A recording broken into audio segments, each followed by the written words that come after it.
All right. Hello, everyone. Thank you for joining us again today for another episode of Not Coming Soon.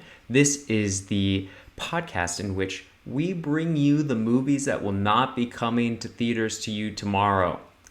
These are far off, probably never, but we're here anyway to entertain and delight. My name is Jeff Myers. My name is Ryan Myers. So we're here to bring you the movies of tomorrow. But before we do that, and I do have a doozy for us today. I'm excited about. Nice, get us started on a whole new story here. That's right. We had concluded our conversation about the Ancient Warrior last week, and now we will bring you a whole new adventure today. Yeah. So before we do that, what are you watching? Oh, Jeff. What are you watching? I finally got around to watching Severance on Apple TV Plus. And I'm only 2 episodes in, and goodness gracious, it is messing with the brain. I'll tell you that. Some of our diehard listeners may recall a film of Jeffrey Myers' design that is eerily similar. Cutting out the day-to-day, instead of a day-to-day severance, it's a 3-year severance. Same concept. And they stole it from us. So, alert your lawyers. But anyway, it is a whirlwind of a show. Whirlwind. It's so intriguing. And I can't take my eyes off the screen. The last 2 episodes I've been watching. It's captivating. And so you're 2 episodes in? 2 episodes in. Finished 2 full episodes. Okay. And dying to see where it goes from here. I don't give anything concrete away, but you've gone through the whole first season, correct? Yes. Do we have? Yeah, so I feel skittish about saying anything. Okay. Because I don't want to give anything away. Okay. Of course. Well, let's see if I can finagle.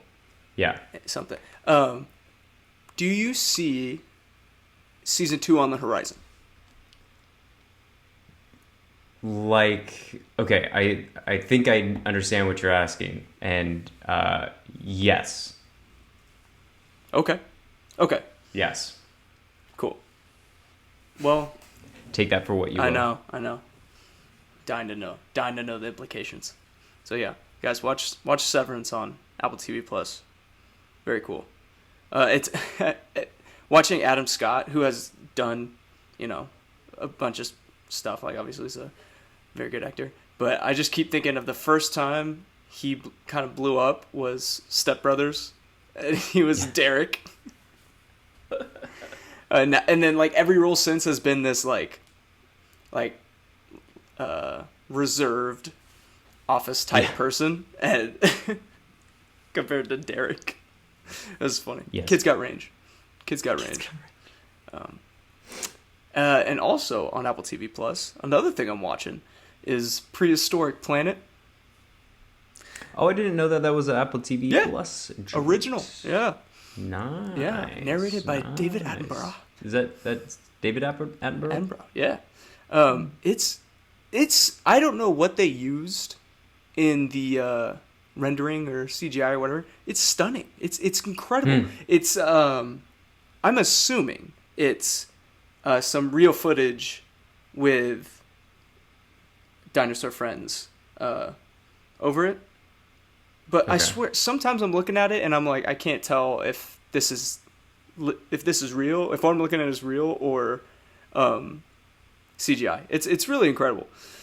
And there have been some strides, my friends, in understanding what the prehistoric world was like. Some strides that I was definitely not aware of. So they are talking about behaviors and attributes of dinosaurs that are, I'm like, okay, excuse me? They had this one dinosaur called, I believe it's called Dreadnoughtus. Like Dreadnought. Like Dreadnought. Dreadnoughtus. Mm-hmm. Think picture a Brachiosaurus, but like thicker, kind of, not as thin of a neck. And in its like display, it has like air sacs up its neck that like puff out in like throughout its neck going up, and I'm like, how do they know that? That's what I was saying. So we were like looking it up, and they saw like breaks in the vertebrae going up, so potentially like have air sacs. Interesting. So there's stuff like that, and I'm like, how do you guys know that? It's unbelievable. It's unbelievable. So yeah, Prehistoric Planet, very awesome, because it's done like it's a BBC production, so it's done like Planet Earth. It's the same type of style. It's just dinosaurs, and pterosaurs, and amphibious reptiles. Tangentially related. When is June 10th? June 10th. I assume you are referring to the Jurassic World. I am Jurassic World Dominion. June 10th. Got the tickets. June 10th. I have the tickets. Thursday night. So June 9th, actually. Did you have you watched any of the press tour for this? I'm trying to watch nothing. Yeah. I'm trying. There's so the reason I bring it up is they're pairing the original three all together in their interviews, and they were discussing the first film, and Sam Neill was talking about his accent in the first movie, and his intention was to come in with an American accent, and then he gets out there and he's doing his American accent, and Steven Spielberg comes up to him and he's like, what accent are you doing? What are you doing with the accent? And then so he was like, just speak normal. And then a couple days into filming later, he's like, could you go in between? So that's what's going on with Dr. Alan Grant's accent in Jurassic Park. Well, I mean, as someone who didn't know Sam Neill's background or true accent for many years after watching the film, I thought he was from the States. I never had any inkling of him of having a different accent. Is that just me? Is that my childhood? That might just be you. Really? Yeah. It's in your watch leading up to Jurassic World Dominion, I would suggest you listen to the accent. Huh. You know, I've watched it. I've watched the first one. I mean, I've watched many of them many times. So maybe I have the goggles, the ear goggles. Yeah, I think you might have the goggles on.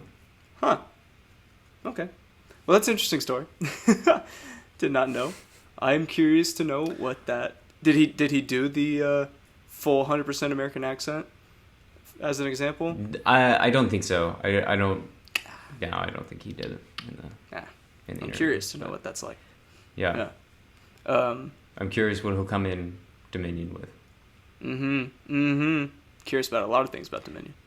This looks to be an action-packed thriller. And one thing I have seen from, I don't know if it's from the press tour, I'm assuming it is, but Sam Neill saying something about the days of the slow burn of Spielberg are gone. Yes. That is certainly evident. Long gone.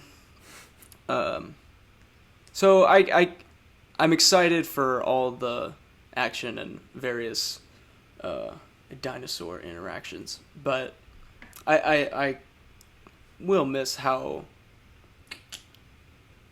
epic and seat grabbing the style of the original, Yeah.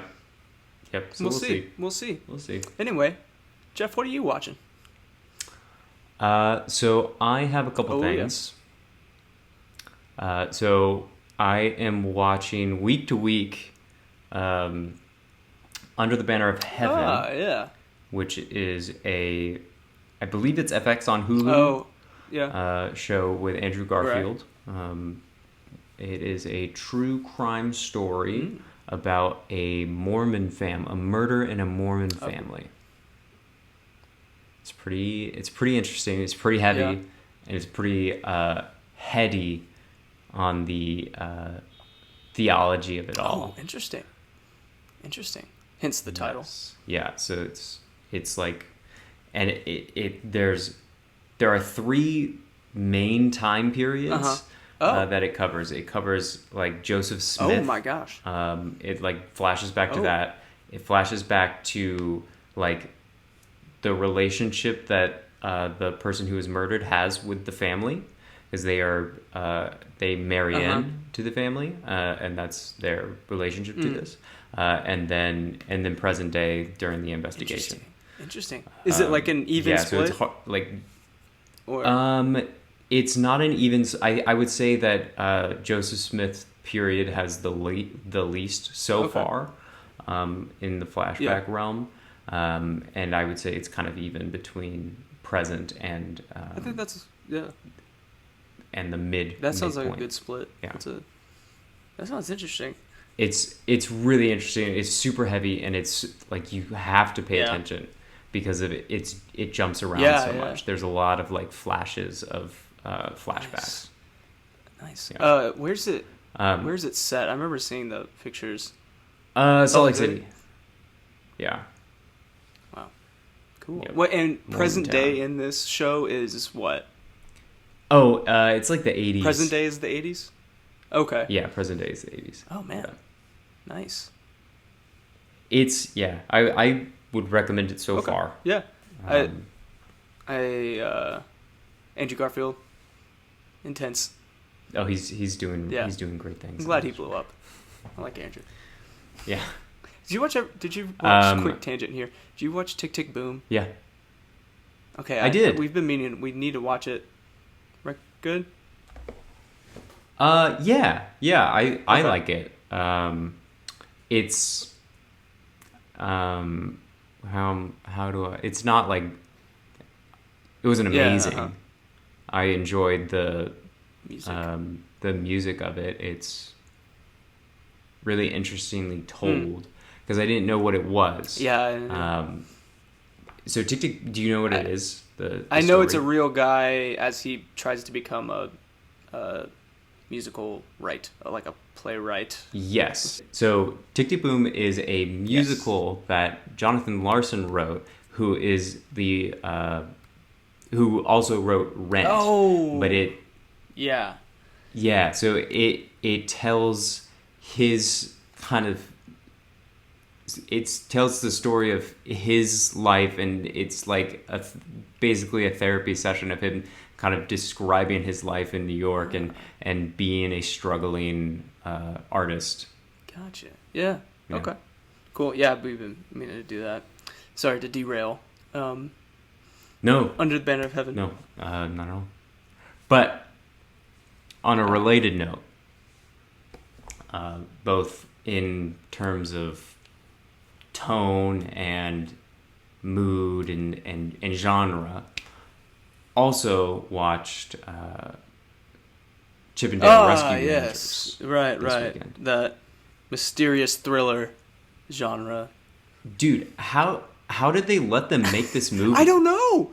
There was the whole time I was like, this is like as unhinged as Emperor's New Groove, but like dialed up to 11 because they have all this IP to work with. Well, that's what. There's sometimes I'm like, I see a character that was cameoed in it, and I'm like, okay, that's a Disney title, and then I see some that are not, and I'm like, how'd you do that? How did they like? I saw an explanation of how they got Sonic in there, and it was just like under parody laws, you can do that. Under parody? What are parody laws? Copyright law has carve outs, and so one of the carve outs is like if you are parodying something and like lampooning it, I guess, it's fair game. What? I feel like that completely devalues the whole point of copyright law. And I mean, like, not the whole point, but like, obviously you don't want plagiarism and stuff, Right. but like being able to take anything you want in a joking setting and just use it because you're making fun of it. That's interesting. Yeah. Yeah, I think that they very purposefully had to call him Ugly Sonic whenever he was on screen. Yeah. Do you want to hear a sad story? Very, very sad story. So I watched this movie last evening, as you know. Mm-hmm. The day leading up to it, scrolling through news, and what do I see but Ugly Sonic in Chippendale? Yeah, I saw him beforehand too. Just because if I'd saw that for the first time on screen, not expecting it, I'd still be laughing. Oh, so that was disappointing, but obviously still hilarious. I didn't know what they were doing with him, so that's. Yeah. I love how he's salty that he got cut because he was so ugly after the first trailer, and then like zooming in on his teeth, like they're fixating. Oh my gosh! Oh my gosh! That movie's so funny. I don't want to give away all the just absolute pleasures that this movie has. And not to mention John Mulaney and Andy Samberg as Chip and Dale. Oh my gosh. The Lonely Island fingerprints are all over this. Yeah. It's Absolutely. incredible. Akiv. That's his name. Directed. Oh my gosh. Yeah. Okay, because I remember he made that a quick appearance, like as the I believe the director of the Rescue Rangers like show that they were doing. I didn't realize he directed the whole thing. That's hilarious. Where's Jorma though? I don't know. I didn't look at the cast list too heavily. The cast list is insane for sure. The cast list is insane. The character list that they use is insane. I don't know how Disney let them use these characters in these ways. They hold on to their characters so like close to the chest, and they just let them be washed up Hollywood stars going to sad conventions, has-been conventions. It's insane. It's insane that they let them do this. Peter Pan. That was Oh my god. I don't want to. Who's listening? But let's leave it at that, and let's let everybody go. Yeah, everyone go see it on streaming. It's Disney Plus. Get there. You know what? Pause this. Go watch it, and then come back. Finish us later. Yeah, what are you doing? You're wasting your. Well, you're not wasting your time, but you should be using it to watch Rescue Rangers. Because that is. So I think I'm ready to hear your pitch. Yeah. You ready? I'm excited for it. Yeah. All right. Oh, you ready for this? I'm not sure, but do it anyway. Okay, so this is my working title. Nope, that's my twin. Nice. It's my working title. So this tells the story of a man who is a twin. Is this just The Prestige? Yes, it's just The Prestige. Cool. A man who is a twin to a superhero. Nice! He has no powers. I'm investing already. That's great. Oh, yeah. Great idea. Oh, yeah. A powerless twin to a superhero. So it's twins flying around, saving the world, and he has just got like an insurance job or something. I have the basic structure, but I wanted to bring it to kind of suss out some of the details and develop this a little bit more. But quick note. The insurance company that Dale works for in Rescue Rangers. Did you happen to catch the name? No, I missed it. Coercive insurance. Coercive? What? Coercive insurance. Coercive? Oh my gosh. Outrageous, yeah, dude. actually.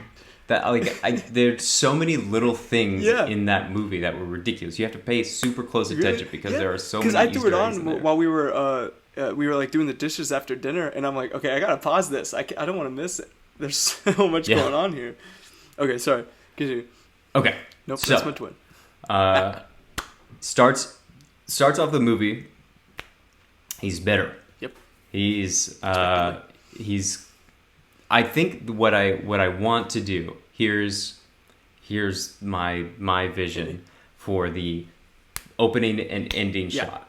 I want him to be like ordering coffee in a coffee shop, and the cashier is like, you're him, and he's like, he looks at the TV and it's like a news reel of the brother saving the day, and he has to be like, nope, that's not me.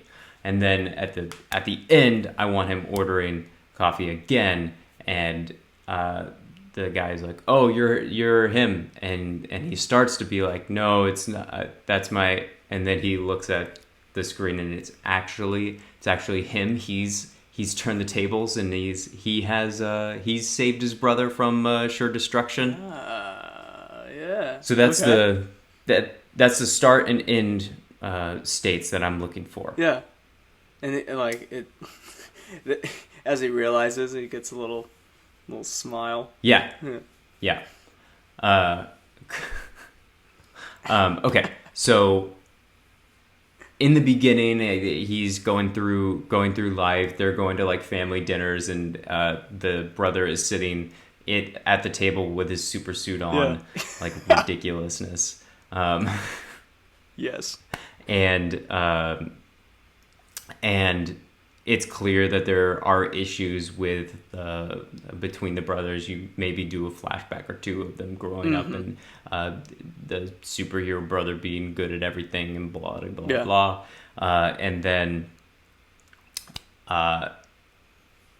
the superhero brother asks the regular brother to fill in for him at a public event. He's just like, I have something else that I need to do, but they want to give me the key to the city. Just throw me a bone, just dude. Can you just throw me this solid? So he is going to go dress up in the suit. He's gonna walk out. He's gonna accept the key to the city, and it's gonna be he's gonna cash his check, and he's gonna go back to his insurance job. Yeah. So he's at the ceremony. He's getting the key. Then a supervillain shows up and starts wreaking havoc, and he's like, well, I don't have any powers. Everybody thinks that he's a superhero, and he's like not able to do anything. So he's trying to do the best that he can, but he's up against a supervillain, and it's not going to work out for him. So the superhero brother comes in and saves the day. But is captured in the process of that. And then from there, I have very little. From there, he's captured, and then the rest of the movie is a rescue. Okay. Yeah. Nice. So I figured today we could talk a little bit about the back third, about the rescue process. We can talk about the superhero powers, might be interesting to talk about, and some of the setup scenes in the beginning. But right off the bat, what are you thinking? Loving it. Hear me out. Yep. What if, in some way, the superhero brother is actually in cahoots with the villain, and it looks like he's captured? Shoot. And so, like, at the end, so the brother's trying to catch the super. We don't know this at the time. The twin is trying to save him, gets to a point where he can and realizes he's bad, and then he ends up overcoming, winning, and that's the saving the city from the two.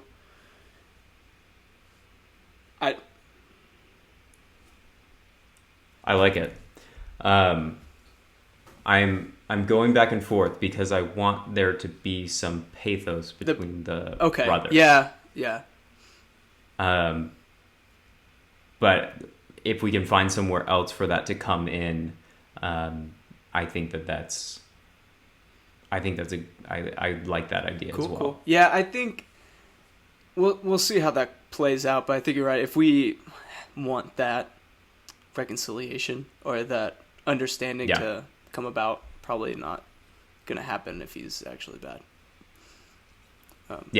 But okay, not like and so powers wise, this may just be too typical, but I'm picturing like a Superman, like fly, strength, all that jazz, and that's kind of what I'm thinking too. That's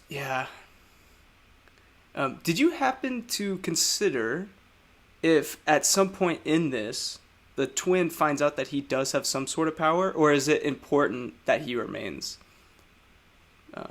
normal? I think that it's important. I think it's important to me that that he doesn't have any powers.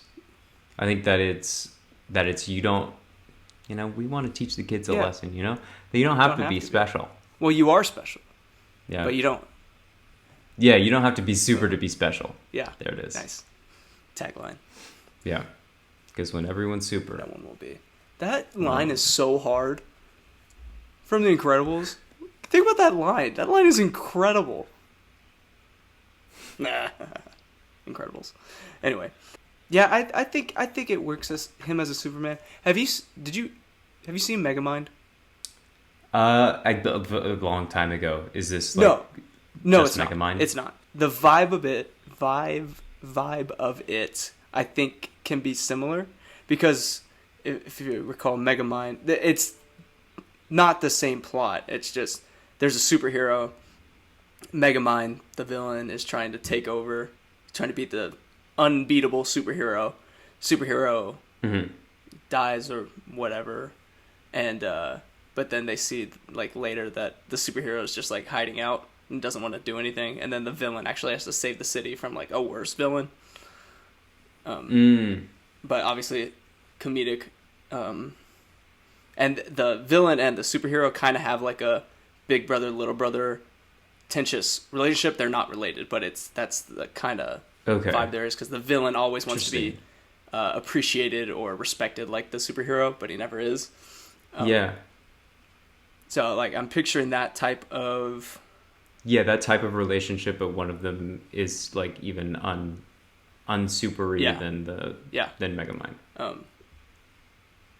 So like I think a Superman type I think works to insinuate the like perfect sibling, like or the perfect person that you could never possibly live up to, and Superman that I think works for that for sure. And so this villain, I have nothing for the villain. Is the villain super? Think so? I think so. I think that's the point. I think it's the twin has no business in the superhero business. The twin has no business in this story. Against these two super beings. Yeah. So I'm wondering if for potentially the end battle, if the villain has done something. So this could be the villain has done something to the super brother that takes away his powers, so he becomes normal. Has to walk a mile in his brother's shoes, on equal ground like that, the brother is more effective in helping. Yeah. Nice. Yes. Maybe he has like, he has some device. Yeah. He has some device that they puts on him that he's like unable to access his powers. So they're just kind of he's trying to help him escape this the clutches of this villain, but at the same time, get him free so that he can just save them both. I was thinking that. It could be in the vein of, so to keep mentioning Superman, isn't it like comic accurate that Superman is powerful on Earth because he gets his power from our sun? Isn't that so? I believe that's so. Maybe that's there's some part of it, energy source that the brother gets this power from, and the villain cuts him off from that power source somehow. Yeah. And I was just thinking like gloves that take away yeah, hey, superpowers. I buy it. This villain's obviously smart. He knows what he's doing. What are his powers? Should we go off the wall? I feel like we should go off the wall. I don't know how we can go off so far that nobody in the DC or Marvel universe has even thought of it, because there's some weird stuff out there. But we can try. What if he can move metal? Oh, nice. And he can read minds. And he's in a wheelchair.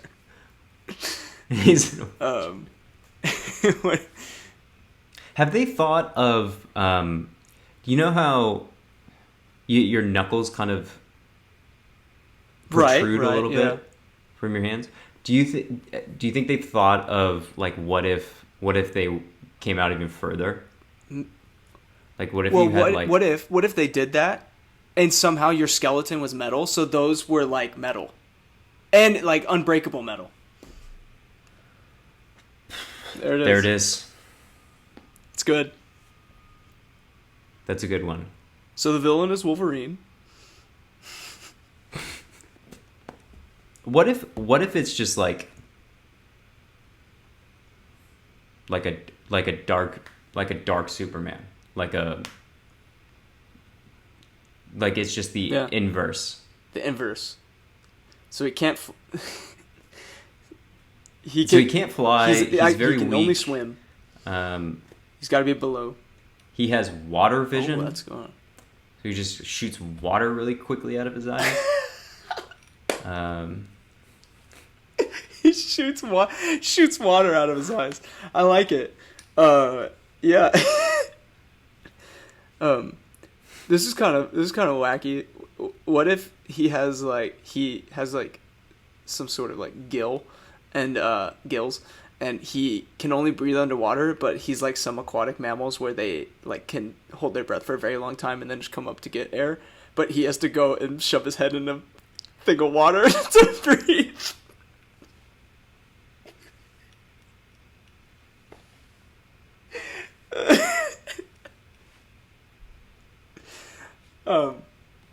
I don't know how that's a superpower. Yep. That's what we're doing. Okay, we need to find like a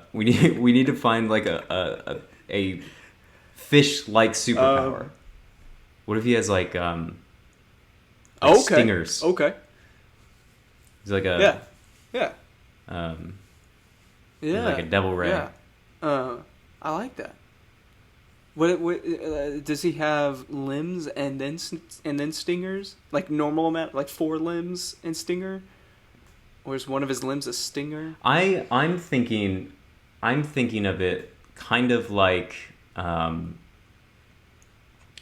Iron Man 2, the like whip things that he can like retract, but much shorter than that. Yeah. Like maybe like Baraka from Mortal Kombat.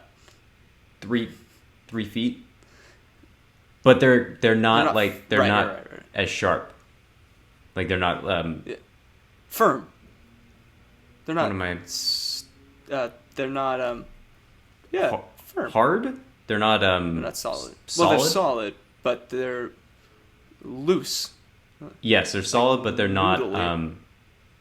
They're noodly. Yeah, they're noodly. Noodly. Yeah, noodly stingers. That's his name. That's every so often he has Noodly to. Stingers. Noodly stingers. And he has a door within. Sorry. Okay, but I think, in all seriousness, I think he has like he's got the stingers. He can like like flying squirrel, where he has like kind of wings. Yeah, like the manta ray. Like he's got, but it's like the flying squirrel where it can, like, when its arms are down and it's not taut, almost perceptible. Yeah. Yeah. This guy's awesome. Man, this is a great villain.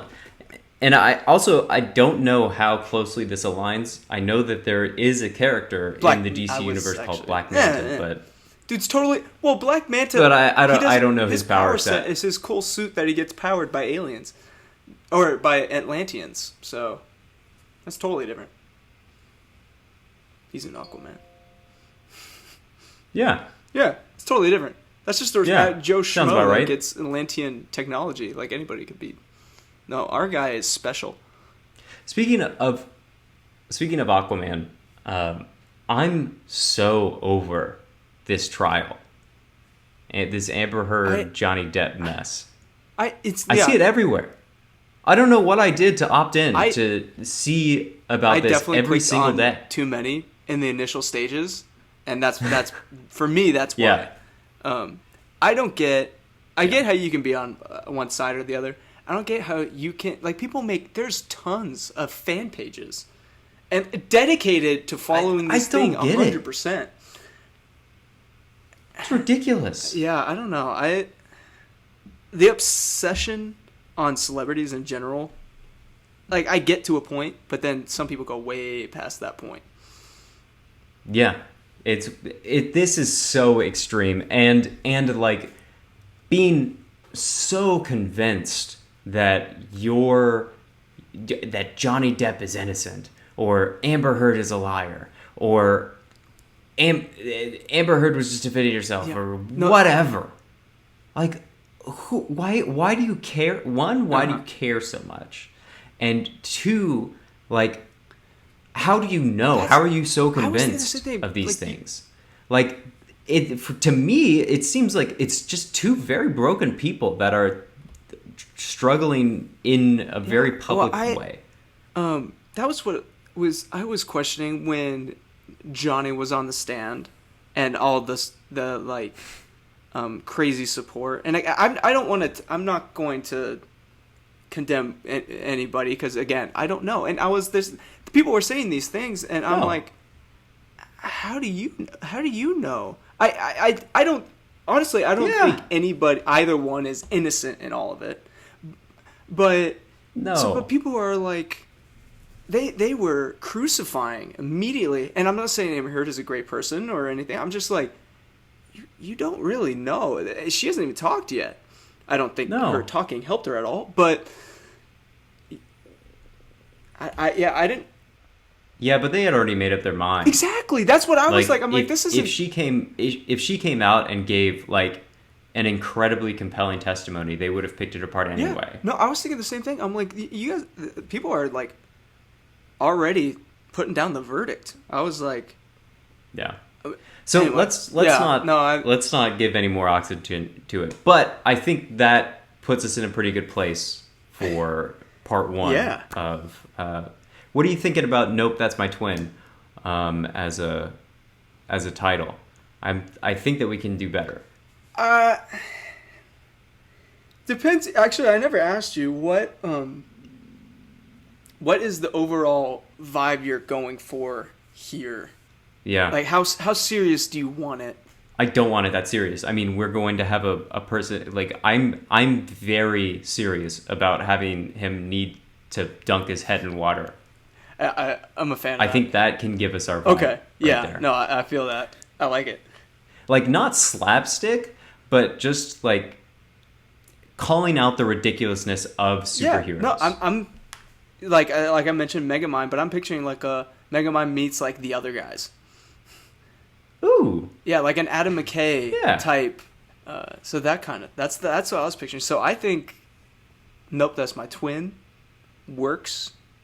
I think there could. Yeah. I think we might stumble on something that could be stronger, but I think it definitely works for now. Cool. Honestly, that was what I was most worried about. We fell into the Ancient Warrior, and I was like, what if we can't come up with it? Because the name of our episodes are the title. So I was like, what are we gonna do? but I like it. And I'm glad you came in here with that. I think it's a great idea. Sweet. I think it needs to be done. All right. I think it needs to be done. Yeah. Because, we got creative juices. Yeah. You ready for a connection? Hit me with Right. it. I want you to connect for me Sigourney Weaver and Eric Bana. Let me see here. Eric Bana, who, by the way, is the voice of the polar bear? No, he's the Australian mouse. Monterey Jack. Monterey Jack. Weaver and Eric Bana. Tough. Okay. I'm trying to do Sigourney Weaver to. I know that there's gonna be a quick one. I feel it. I got my one and didn't try super hard, but I couldn't come up with another one. So there's got to be various ones, but as of right now, I only have one. So I'm not gonna say there's tons of ways. There's probably, but I don't know them. I got it. Hit me.